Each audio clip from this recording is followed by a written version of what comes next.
Ẹ kú dédé àsìkò yín gbogbo ibi tí ẹ ti ń gbọ́ mi nílé lóko tàbí lẹ́yìn òde, ẹ jẹ́ kí a gbàdúrà. Bàbá wa tí Ọlọ́run wa dúpẹ́ fún àánú ojú rere tí a rí gbà ọ́ láti rí ọjọ́ àìkú tí ó kẹ́yìn nínú oṣù àṣepé yìí, nínú oṣù keje. Ògo ni fún orúkọ yín o. Àdúpẹ́ ọ̀pọ̀ òjò rọ̀ ilẹ̀ fi mú ṣùgbọ́n ẹ fi àánú pa wọ́n mọ́.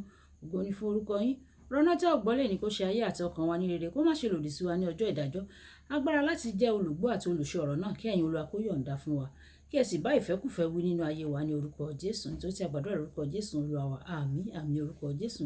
Ìwé ọ̀run ṣíṣí tí a ti ọwọ́ olùṣọ́ àgùntàn Enoch Adeboye kọ. Ní ọjọ́ àìkú ọgbọ̀njọ́ oṣù keje. Ní ọjọ́ àìkú ọgbọ̀njọ́ oṣù keje. Àkòrí: ìfẹ́kùfẹ́ tako ìdánwò. Ìfẹ́kùfẹ́ tako ìdánwò. Àkọ́sórí wa ni a ó mú nínú ìwé Jákọ́bù orí ìkíní ẹsẹ̀ ìkáàndógún. Jákọ́bù orí ìkíní ẹsẹ̀ ìkáàndógún. Ǹjẹ́ ìfẹ́kùfẹ́ náà nígbà tí ó bá lóyún, a bí ẹ̀ṣẹ̀, àti ẹ̀ṣẹ̀ náà nígbà tí ó bá sì dàgbà tán, a bí ikú. Nígbà tí àwọn ọmọ bíbélì kíkà wá nínú ìwé Jákọ́bù bákan náà orí ìkíní ẹsẹ̀ ìkejìlá, ìwé Jákọ́bù orí ìkíní ẹsẹ̀ ìkejìlá títí dé ìkáàndógún. Ìwé Jákọ́bù orí ìkíní ẹsẹ̀ ìkejìlá dé ìkáàndógún, tí ó kà báyìí pé ìbùkún ni fún ọkùnrin tí ó fi ọkàn rán ìdánwò, nítorí nígbà tí ó bá yege yóò gba adé ìyè tí Olúwa ti ṣe ìlérí fún àwọn tí ó fẹ́ ẹ. Kí ẹnikẹ́ni tí à ń dánwò má ṣe wípé láti ọwọ́ Ọlọ́run ni a ti ń dán mi wò, nítorí a kò lè fi búburú dán Ọlọ́run wò. Òun náà kì í sì dán ènìyàn wò. Ṣùgbọ́n olúkúlùkù ni à ń dánwò nígbà tí a bá ti ọwọ́ ìfẹ́kùfẹ́ ara fà á lọ tí a sì tàn jẹ. Ǹjẹ́ ìfẹ́kùfẹ́ náà nígbà tí ó bá lóyún, a bí ẹ̀ṣẹ̀, àti ẹ̀ṣẹ̀ náà nígbà tí ó bá sì dàgbà tán, a bí ikú. Kí Olúwa kí ó bùkún kíkà àti gbígbọ́ ọ̀rọ̀ rẹ̀. Wáyé tẹ́tí bẹ̀rẹ̀ jẹ́ láti gbọ́ ohun tí olùṣọ́ àgùntàn Enoch Adeboye ní fún wa ní èní ọjọ́ àìkú. Ìdánwò jẹ́ kíkóni ní pápámọ́ra láti yà sí àwọn ohun tó lè darí ẹni kúrò lọ́dọ̀ Ọlọ́run sínú ẹ̀ṣẹ̀. Bíbélì fi hàn gbangba pé gbogbo ènìyàn ni a lè dánwò, ṣùgbọ́n àbáyọrí rẹ̀ máa ń dá lórí bí ọkàn ẹni náà ṣe rí àti ìjẹ́ olótìtọ́ rẹ̀ sí Ọlọ́run. Lọ́nà mìíràn ẹ̀wẹ̀, ìfẹ́kùfẹ́ jẹ́ ìfẹ́ gbígbóná àti àṣejù fún ìbálòpọ̀, oúnjẹ, owó àti agbára. Ìfẹ́kùfẹ́ jẹ́ ohun tó bójú mu fún àwọn aláìgbàgbọ́.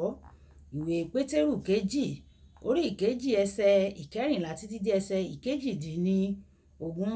Ṣùgbọ́n àwọn onígbàgbọ́ gbọ́dọ̀ dojúkọ nípa ṣíṣe àfihàn ìkóra ẹni ní ìjánu.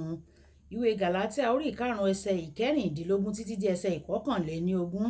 Bíbélì bá ìfẹ́kùfẹ́ wí, ó sì ṣàfihàn rẹ̀ gẹ́gẹ́ bí ìríra sí Ọlọ́run. Àpẹẹrẹ gbòógì níní ìfẹ́ sí nǹkan tí kò tọ́ ni ó mú Ádámù àti Éfà jẹ èso èèwọ̀. Gẹ́nẹ́sísì orí ìkẹta ẹsẹ̀ ìkẹfà. Ìfẹ́kùfẹ́ àti ìdánwò dàbí aládarí ẹgbẹ́. Wọ́n ṣiṣẹ́ púpọ̀ débi pé ó nira láti sọ ìyàtọ̀ láàrin wọn. Ìfẹ́ fún ipò tàbí àjùlọ tí kò ní ìdarí ẹ̀mí mímọ́ nínú lè yọrí sí wíwá agbára lọ́nà tí kò tọ́, tó sì sọ ọ̀pọ̀lọpọ̀ di apànìyàn. Ọ̀pọ̀ àwọn olóṣèlú ni ó ń ṣe èyí pẹ̀lú gbogbo ìgboyà. Nígbà tí ìdájọ́ bá sì dé, Ọlọ́run bá sì lè bá wọn jà, wọn ò sọ pé iṣẹ́ èṣù ni o.